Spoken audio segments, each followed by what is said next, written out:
চট্টগ্রাম বন্ধ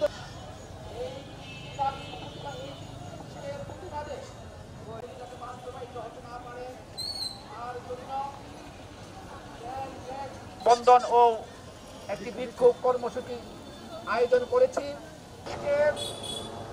পরাশক্তির যে মুক্তিযুদ্ধ সেই আমাদের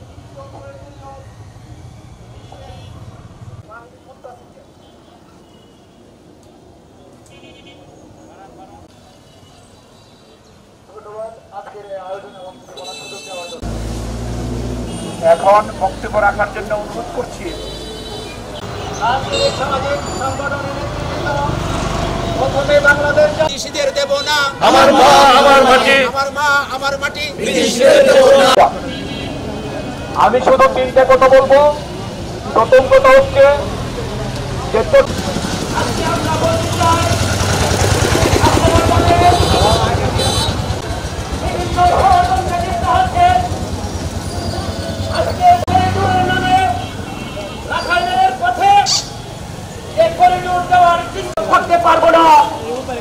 আজকে এই করিডোর বন্ধের সবাই একটু নতুন বিষয় বলার চেষ্টা করবেন।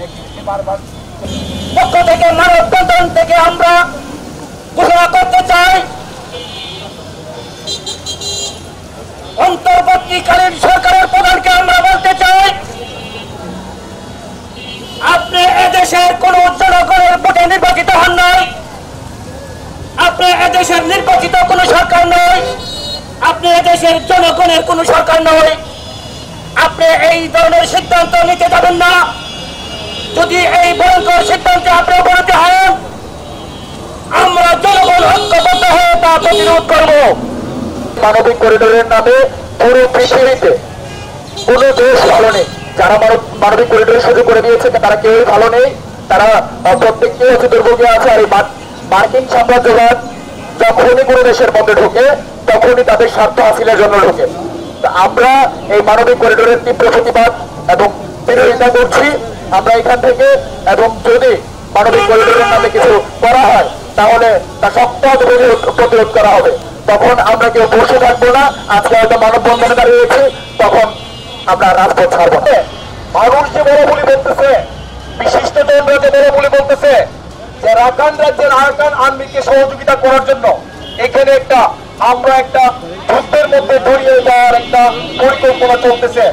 এটা আমাদের মনে হয় যে ভাবনার বিষয় আছে এবং এই বিষয়টা সত্য বলে মনে হচ্ছে। কারণ প্রিয় ভাই বোনেরা, আমরা একটা কথা বলতে চাই, বাংলাদেশের কোন বন্দর ইজারা দেওয়া হবে না। বাংলাদেশের উপর দিয়ে রাখাইন রাজ্যের জন্য কোন করিডোর দেওয়া যাবে না। বাংলাদেশ সর্বদয় শান্তিপ্রিয় দেশ। এখানে কোনো অস্ত্রের কারখানা তৈরি হওয়ার কোনো সুযোগ নাই। আপনারা অবিলম্বে যদিও এই ব্যাপারে আপনারা চিন্তা করেন, এগুলো বন্ধ করেন, নতুবা সমগ্র দেশের জনগণ বৃহত্তর আন্দোলন সংগ্রাম গড়ে তুলবেন এবং তা প্রতিহত করবেন। ধন্যবাদ সবাই। দেওয়া হচ্ছে এটা এই মানবিক করিডোর কখন প্রাসঙ্গিক হয়ে যাবে আমরা বুঝতেও পারবো না। আর যে যে দেশগুলোতে এরকম মানবিক করিডোর দেওয়া হয়েছে ওইগুলোতে শেষ পর্যন্ত কি হয়েছে আমরা এগুলা দেখেছি, অন্যান্য দেশের ক্ষেত্রে দেখেছি। বাংলাদেশেও একটা জিওপলিটিক্যালি হাউস করার চেষ্টা করা হচ্ছে। আমরা সবাই এটার বিরুদ্ধে রুখে দাঁড়াবো। আপনারা অবগত আছেন 1971 সালে মহান মুক্তিযুদ্ধের মাধ্যমে আমরা যে একটি স্বাধীন বাংলাদেশ পেয়েছি। আজকে আমাদের স্বাধীনতা বিপন্নের সম্মুখীন হয়েছে। মানবিক করিডোর কখন যে অমানবিক হয়ে যায় ইতিহাস থেকে আমরা অনেক কিছু জানতে পারি। তাই সকলের কাছে উদাত্ত আহ্বান থাকবে, আমরা এই অন্তর্বর্তীকালীন সরকার এই দেশের জনগণকে পাশ কাটিয়ে এই বন্দর কোনোভাবে ইজারা দিতে পারে নাই। শুধু অন্তর্বর্তীকালীন সরকার কেন, একটি নির্বাচিত সরকারও ম্যান্ডেট নিয়ে রাষ্ট্র পরিচালনা করার ক্ষমতা রাখে। কিন্তু বন্দর ইজারা দিতে গেলে দেশের আপামর জনসাধারণের ম্যান্ডেটের প্রয়োজন হয়। তা আমরা অন্তর্বর্তী সরকারের কাছে উদাত্ত আহ্বান জানাবো, এই মানবিক বিষয়গুলা চিন্তা করে যে কোনো অমানবিক কার্যক্রম যেন না হয়। লাভ করেছে এরকম একটি লাভজনক একটি প্রতিষ্ঠান আজকে বিদেশিদের হাতে তুলে দেওয়ার কথা চিন্তা করে, আমার মনে হয় চিন্তা করাটাই হচ্ছে পাপ। আরেকটা বিষয় বলতে চাই যে ওই বিশেষজ্ঞরা বলছে যে ওই বন্দরে আর কোনো টাকা বিনিয়োগ করার কোনো সুযোগ নাই, এই কারণে বিদেশিদের কাছে দেওয়ার কোনো সুযোগ এখানে বিদ্যমান নাই। আজকের যে তত্ত্বাবধায়ক সরকার, অন্তর্বর্তীকালীন সরকার, তাদের বক্তব্য শুনলে মনে হয় তারা বিদেশি বহুজাতিক কোম্পানি সাম্রাজ্যবাদের ছায়া, এরকম একটি বিষয় মনে হয়। যাই হোক, আমরা কোনো অবস্থাতে এই বিদেশিদের ষড়যন্ত্রে এই সরকারকে এই বিষয়গুলির ব্যাপারে সিদ্ধান্ত নিতে দেব না। আর যারা ভবিষ্যতে নির্বাচন করবেন, যদি আপনাদের ইচ্ছা হয় যে আপনারা করিডোর দেবেন, বন্দর দেবেন, অস্ত্র কারখানা করবেন, তাহলে দয়া করে আপনাদের নির্বাচনী ইশতেহারে এগুলি ঘোষণা করবেন। দেখবেন এই দেশের জনগণ এগুলি দিতে চাই কি চাই না। আর নির্বাচনী ইশতেহারে না উল্লেখ করে নির্বাচিত হলেই বলবেন আমরা নির্বাচিত সরকার, আমরা যা খুশি তা করব, এটাও এদেশের জনগণ মেনে নেবে না। সংগ্রামী সাথী ও বন্ধুগণ, এখন আছে ইউরেনিয়াম, নীলকান্তমণি, ডায়মন্ড থেকে শুরু করে প্রায় 16 থেকে 17টি খনিজ পদার্থ মাটির নিচে বঙ্গোপসাগরে প্রচুর তেল এবং গ্যাস আছে। আপনারা জানেন, গরিবের বউ যদি সুন্দর হয়, ওই গরিবের বউয়ের ঘরে সবাইকে উকিঝুঁকি দেয়। মার্কিন যুক্তরাষ্ট্র বাংলাদেশের মাটির নিচে আর মায়ানমারের মাটির নিচে প্রচুর সম্পদ, এই জন্য এগুলো লুটপাট করার জন্য আজকে তারা করিডোর চাচ্ছে। আর আমাদের সরকার বলে ত্রাণ চ্যানেল, যুদ্ধ লাগলে ত্রাণ পাঠাতে হবে না। তারা বলছে যে মানবিক বিপর্যয় দেখা দিয়েছে। আরকান আর্মি কারা, সালভেশন আর্মি কারা, যারা রোহিঙ্গাদেরকে মেরে দেশে পাঠিয়েছে, এই সরকারের আমলে 1,30,000 রোহিঙ্গা এই দেশে প্রবেশ করেছে। আপনি আরো জানেন, ভূরাজনীতির ক্ষেত্রে ওই চট্টগ্রাম বন্দর থেকে শুরু করে মালাক্কা প্রণালী পর্যন্ত, পারস্য সাগর থেকে শুরু করে ভারত সাগর এবং চীন সাগরকে দখল করার জন্য ওই গণ চীনকে আক্রমণ করবে, গণ চীনে তারা আসবে এবং মায়ানমার পর্যন্ত তারা অস্ত্রের ঘাঁটি করবে। সেই জন্য আমাদের চট্টগ্রাম বন্দরে ইপিজেডে তারা যাচ্ছে অস্ত্র কারখানা। এর পেছনে রয়েছে মার্কিন যুক্তরাষ্ট্র, এই চীন সহ বাংলাদেশ, ভারত সমস্ত জায়গাকে তার নিয়ন্ত্রণে আনার জন্য। ওই যে আপনি ইউক্রেনের যুদ্ধে জেলেনস্কিকে আপনি দেখেছেন, বাইডেন বলেছে, ট্রাম্প এসে বলেছে তোমার দেশে আমার 350 কোটি বিলিয়ন আমি বিনিয়োগ করেছি, এখন আমাদেরকে 500 কোটি বিলিয়ন দিতে হবে।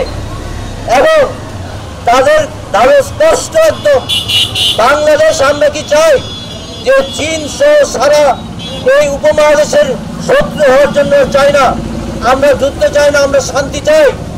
এবং আপনি লক্ষ্য করবেন 5ই আগস্টের 2 মাস পরে ওয়াশিংটন পোস্ট পত্রিকায় একটি নিউজ হয়েছিল এভাবে। এই নিউজটি হচ্ছে যে মার্কিন যুক্তরাষ্ট্র ভারতের গোয়েন্দা সংস্থাকে দিয়ে তারা বঙ্গোপসাগর এবং চীন সাগর উপর তারা নজর রাখছে। তাহলে কাজটা কি?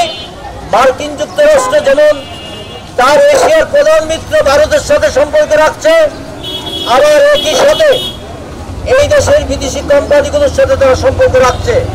তাই আপনাদের প্রতি অনুরোধ, মার্কিন যুক্তরাষ্ট্র যে দেশে যাবে সেই দেশ মহাশ্মশান হবে, এইটাই চরম সত্য। সুতরাং আমরা তাদেরকে কোনো ক্রমে বন্ধ করিডোর আমরা দেব না।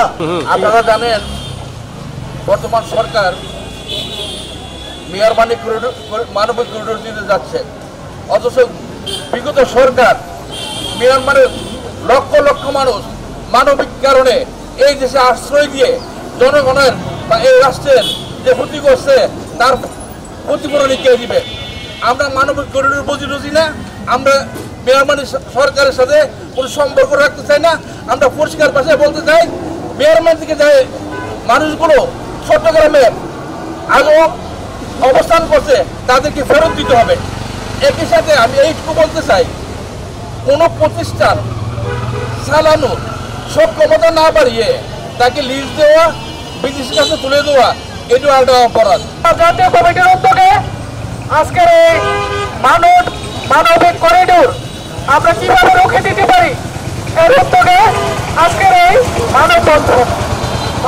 আপনারা জানেন ইতিপূর্বে আপনার খালেদা এবং হাসিনার সময় নির্বাচিত সরকার ছিল, ওদের সময় তেলগ্যাস বিদ্যুৎ বন্দর রক্ষা জাতীয় কমিটি আপনার হারা চুক্তি, রমা চুক্তি, আরো বিভিন্ন যে বন্দর আপনার বিদেশিদের হাতে দেওয়ার যে চুক্তি, এইগুলি আপনার বাস্তবায়ন হইতে দেন এই তেল গ্যাস বিদ্যুৎ বন্দর রক্ষা জাতীয় কমিটি।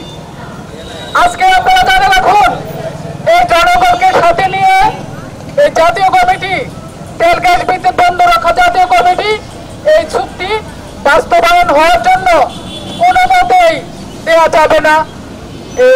আমরা কালীন সরকারের যে উদ্যোগ নিয়েছেন, এই উদ্যোগ আপনার সফল হবে না। আমরা ভারতে যখন গ্যাস নিতে চেয়েছিল, এই তেল গ্যাস কমিটির উদ্যোগে আমরা সারা দেশে দুর্বার আন্দোলন করেছিলাম। ভারতে আপনার আমেরিকার কোম্পানির সাথে চুক্তি করে ভারতে আপনার গ্যাস নিতে পারে নাই। আমরা বলেছি যে এই পাইপলাইন দিয়ে গ্যাস যাবে না, পাইপলাইন দিয়ে হয়তো আমাদের রক্ত যাবে, আর নতুবা যারা নাকি চুক্তি করে তাদের রক্ত যাবে, সেই ঘোষণা দিয়ে আমরা সেদিন আন্দোলন শুরু করেছিলাম। আমরা আজকেও বলতে চাই, ইনুস সাহেবকে বলতে চাই, বাংলাদেশের চট্টগ্রামে পিজিতে অস্ত্র কারখানা হবে না।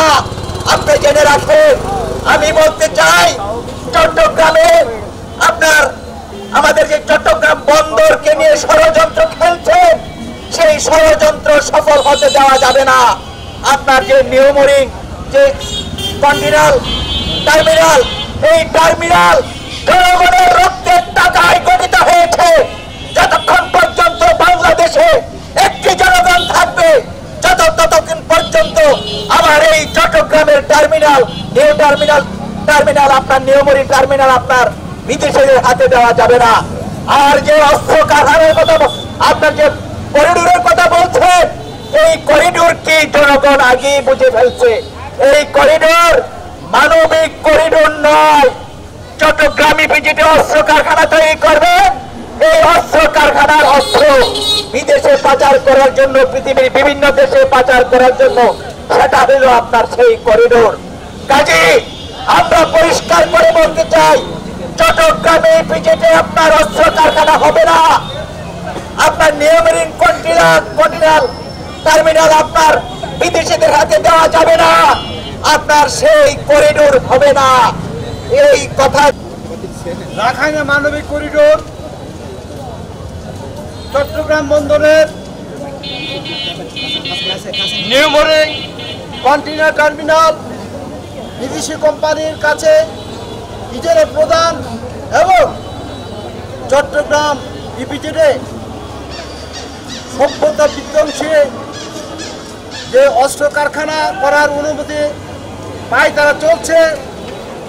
এর প্রতিবাদে আজকে তেল গ্যাস খনিজ সম্পদ ও বিদ্যুৎ বন্দর রক্ষা জাতীয় কমিটি ব্রাহ্মণবাড়িয়া জেলা শাখার উদ্যোগে এই মানববন্ধনে যারা অংশগ্রহণ করেছেন, বিভিন্ন রাজনৈতিক দল, সামাজিক সাংস্কৃতিক সংগঠনের নেতা কর্মীরা এবং প্রিয় ব্রাহ্মণবাড়িয়াবাসী, আমি প্রথমে ভাষানী চর্চা কেন্দ্র ব্রাহ্মণবাড়িয়ার পক্ষ থেকে এবং তেল গ্যাস খনিজ সম্পদ ও বিদ্যুৎ বন্দর রক্ষা জাতীয় কমিটির পক্ষ থেকে বন্ধুগণ, আপনারা জানেন 5 আগস্ট 1,500 ছাত্র জনতার রক্তের বিনিময়ে প্রায় 20,000 জনগণের পঙ্গুত্ব বরণের মধ্য দিয়ে এই বর্তমান অন্তর্বর্তী সরকার।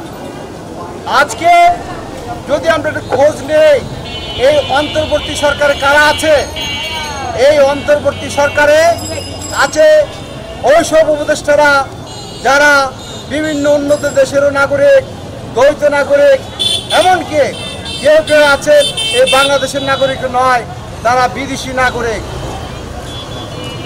তাই আজকে প্রশ্ন থেকে তাদের দেশ প্রেম নিয়ে তাদেরকে ছাত্র জনতা বসিয়েছিল এই কারণে যে একটি সুষ্ঠু নিরপেক্ষ সবার অংশগ্রহণমূলক এবং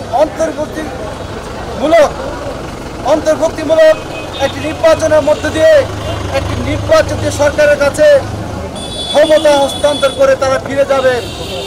তাদের দায়িত্ব ছিল রুটিন ওয়ার্ক করা, কিন্তু আমরা কি দেখলাম তারা সংস্কারের নামে বিচারের নামে সময় ক্ষেপণের মধ্য দিয়ে আজকে রাখাইনে মানবিক করিডোর দেওয়ার পায়তারা করছে। কার প্রেসক্রিপশনে এর কিছুদিন আগে এসেছিলেন জাতিসংঘের মহাসচিব।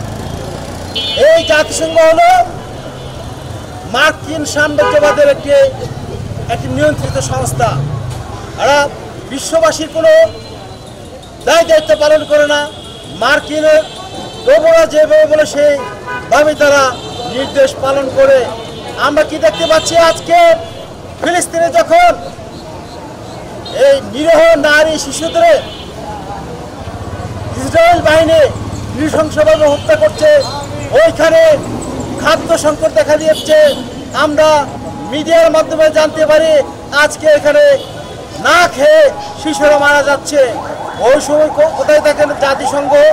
ওই সময় ওইখানে মানবিক করিডোর ব্যবহার করে খাদ্য সরবরাহের তো কোনো উদ্যোগ নেন না। আজকে কোন কারণে আপনারা রাখাইনে মানবিক করিডোরের নামে আপনারা কি করতে চান? এটা দেশবাসীর কাছে পরিষ্কার। আমরা মনে করি আপনারা মানবিক করিডোরের নামে সামরিক করিডোর করবেন, যার মধ্য দিয়ে যে আজকে ষড়যন্ত্র চলছে বাংলাদেশে অস্ত্র কারখানা তৈরি করা হবে। এই অস্ত্র কারখানা এই দক্ষিণ এশিয়ায় ব্যবহৃত হবে, আর এই অস্ত্র কারখানার মুনাফা কারণ উঠবে সেই মার্কিন সাম্রাজ্যবাদ সহ বিভিন্ন সাম্রাজ্যবাদী গোষ্ঠী। তাই বন্ধুরা, আমরা রক্ত দিতে শিখেছি। আমরা 16 জুলাই থেকে 5 আগস্ট পর্যন্ত আমরা রক্ত দিয়েছি। একটা স্বপ্ন ছিল একটি গণতান্ত্রিক বাংলাদেশ হবে, যে বাংলাদেশে এই দেশের নাগরিকদের মতামতের ভিত্তিতে উন্নয়ন কর্মকাণ্ড হবে, দেশ পরিচালিত হবে। কিন্তু আমরা কি দেখলাম আজকে সেই অন্তর্বর্তীকালীন ইউনূস সরকার কি করছে? আজকে যে ক্রিয়াশীল বিভিন্ন রাজনৈতিক দল আছে তাদের সাথে কোনো প্রকার পরামর্শ না করে তিনি তার উপদেষ্টা কমিটিকে নিয়ে আজকে রাখাইনে মানবিক করিডোর দেওয়ার ষড়যন্ত্র করছেন। আজকে যে বাংলাদেশের সবচেয়ে লাভজনক যে একটি সংস্থা চট্টগ্রাম বন্দরের নিউ মরিন কন্টেইনার টার্মিনাল, আজকে তা এই দেশের 4,500 কোটি টাকায় এটি নির্মিত এবং এটি লাভজনক একটি প্রতিষ্ঠান। আজকে কার স্বার্থে, কাদের কারণে আপনি এই লাভজনক প্রতিষ্ঠানটি বিদেশিদের হাতে তুলে দিতে যাচ্ছেন? এর পেছনে কি উদ্দেশ্য আছে? তাই যে আপনি জাতির কাছে পরিষ্কার করবেন। আমরা আজকে কমিটির পক্ষ থেকে আমরা এই আহ্বানটুকু জানাচ্ছি। তাই বন্ধুরা, আমি আছে জাতির জন্য অত্যন্ত গুরুত্বপূর্ণ। 1 নম্বর, রাখাইনে মানবিক করিডোর দেওয়া। আরেকটি বিষয় new Mooring container terminal NCT বিদেশিদের কাছে ইজারা দিয়ে দেওয়া। আরেকটি বিষয়, চট্টগ্রামের ইপিজেডে সমরাস্ত্র কারখানা তৈরি করা। এই 3টি কর্মসূচির পেছনে মার্কিন সাম্রাজ্যবাদী এবং পশ্চিমা শাসক গোষ্ঠী, ইউরোপীয় ইউনিয়ন সহ অন্যান্য যারা বেনিয়া গোষ্ঠী, তাদের স্বার্থ নিহিত আছে। আমি বক্তব্য দীর্ঘায়িত করব না। 2023 সালে স্বৈরাচার শেখ হাসিনা যখন ক্ষমতায় ছিলেন, 23 সালেও এই container terminal NCT New Mooring container terminal DP ওয়ার্ল্ডকে ইজারা দেওয়ার চেষ্টা হয়েছিল। জনগণের প্রতিরোধের মুখে তা বাস্তবায়ন করতে পারে নাই। আজকে আবার ইউনূস সরকার ক্ষমতায় এসে সেই কন্টেইনার টার্মিনালকে শেখ হাসিনার দেখানো পথে ডিপি ওয়ার্ল্ডকে ইজারা দেওয়ার চেষ্টা করছে। আরেকটি কথা আমি বলতে চাই করিডোর বিষয়ে। শেখ হাসিনা ক্ষমতায় থাকাকালীন রাখাইনের প্রায় 15 লক্ষ রোহিঙ্গাকে বাংলাদেশে এনে এই জাতির কাঁধে একটি যন্ত্রণা, একটি বোঝা বাড়িয়ে দিয়েছে। সেই বোঝাকে, সেই যন্ত্রণাকে ইউনূস সরকার বৈধতা দিতে চান এই করিডোর দেওয়ার মাধ্যমে। আর যেই অস্ত্র কারখানা নির্মাণ করতে চান তার পেছনে মার্কিন সাম্রাজ্যবাদ। এখন এই যদি হয় এই অবস্থা, পৃথিবীর 3টি বৃহৎ শক্তি আমেরিকা, মার্কিন যুক্তরাষ্ট্র, চীন এবং ভারত, আমরা এই 3 পক্ষ সহ আরো অনেক পক্ষের যুদ্ধক্ষেত্রে পরিণত হবে এই বাংলাদেশ। এটা এই জনগণ চায় না। ৭১ যারা লড়াই করে স্বাধীনতা এনেছে, এটা এই জনগণ এটা চায় না। প্রিয় বন্ধুগণ, শেখ হাসিনা প্রায় 15 লক্ষ রোহিঙ্গাকে দেশে আশ্রয় দিয়ে তিনি মানবতার জননী, মাদার অব হিউম্যানিটি পুরস্কার পেয়েছেন, পদবি পেয়েছেন মার্কিন যুক্তরাষ্ট্র সহ পশ্চিমাদের কাছ থেকে। আমি ইউনূস সরকারকে জিজ্ঞাসা করতে চাই, আপনি করিডোর দিয়ে রাখাইনকে আপনি কি ফাদার অব হিউম্যানিটি হতে চান কিনা? আপনি মানবতার পিতা হতে চান কিনা? একজন তো মাতা হয়েছিলেন, তাকে আমরা অনেক রক্তের বিনিময়ে দেশ থেকে বিতাড়িত করেছি। কাজী আপনিও বুঝে শুনে কাজ করবেন। ফাদার গিয়েছে, ফাদারের অবস্থা আপনি যদি নিতে চান আপনার কি হবে সেটাও আপনি বিবেচনা করে দেখবেন। প্রিয় বন্ধুরা আমার, বাংলাদেশের তেল, গ্যাস, খনিজ সম্পদ, বিদ্যুৎ, বন্দর রক্ষা জাতীয় কমিটি অতীতে রক্তের বিনিময়ে আমাদের দেশের স্বাধীনতা, সার্বভৌমত্বকে অক্ষুণ্ণ রেখেছে। এই ধরনের চক্রান্ত অতীতে আমরা সফল হতে দেই নাই। এই জনগণ, আমরা বিশ্বাস করি এই জনগণও এই 3টি বিষয়ে তাদেরকে এই বিষয়ে কোনো ছাড় দেবে না, এটা বাস্তবায়ন হতে দেবে না। সেই কারণে আমরা মনে করি তেল, গ্যাস, বিদ্যুৎ, বন্দর রক্ষা কমিটি জনগণের পক্ষ থেকে আগে ডাক দেয়, আমরা এদেশের স্বাধীনতা, সার্বভৌমত্ব এবং জাতীয় সম্পদ রক্ষা করার জন্য আমরা জনগণের পাশে আছি, আমরা জনগণের সামনে আছি। আমরা জনগণকে আহ্বান জানাবো এই সরকারের, ইউনূস সরকারের এই দেশ বিরোধী এই চক্রান্তকে রুখে দেওয়ার জন্য। আপনাদের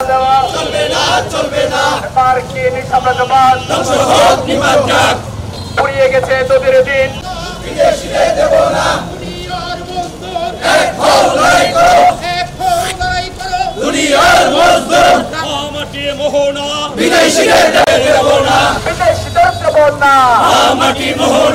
মার্কিন সাম্রাজ্যবাদ ধ্বংস হোক, নিপাত যাক,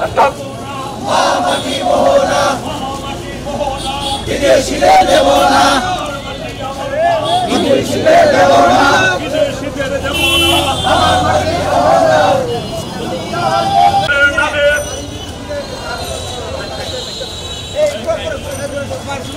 দুনিয়ার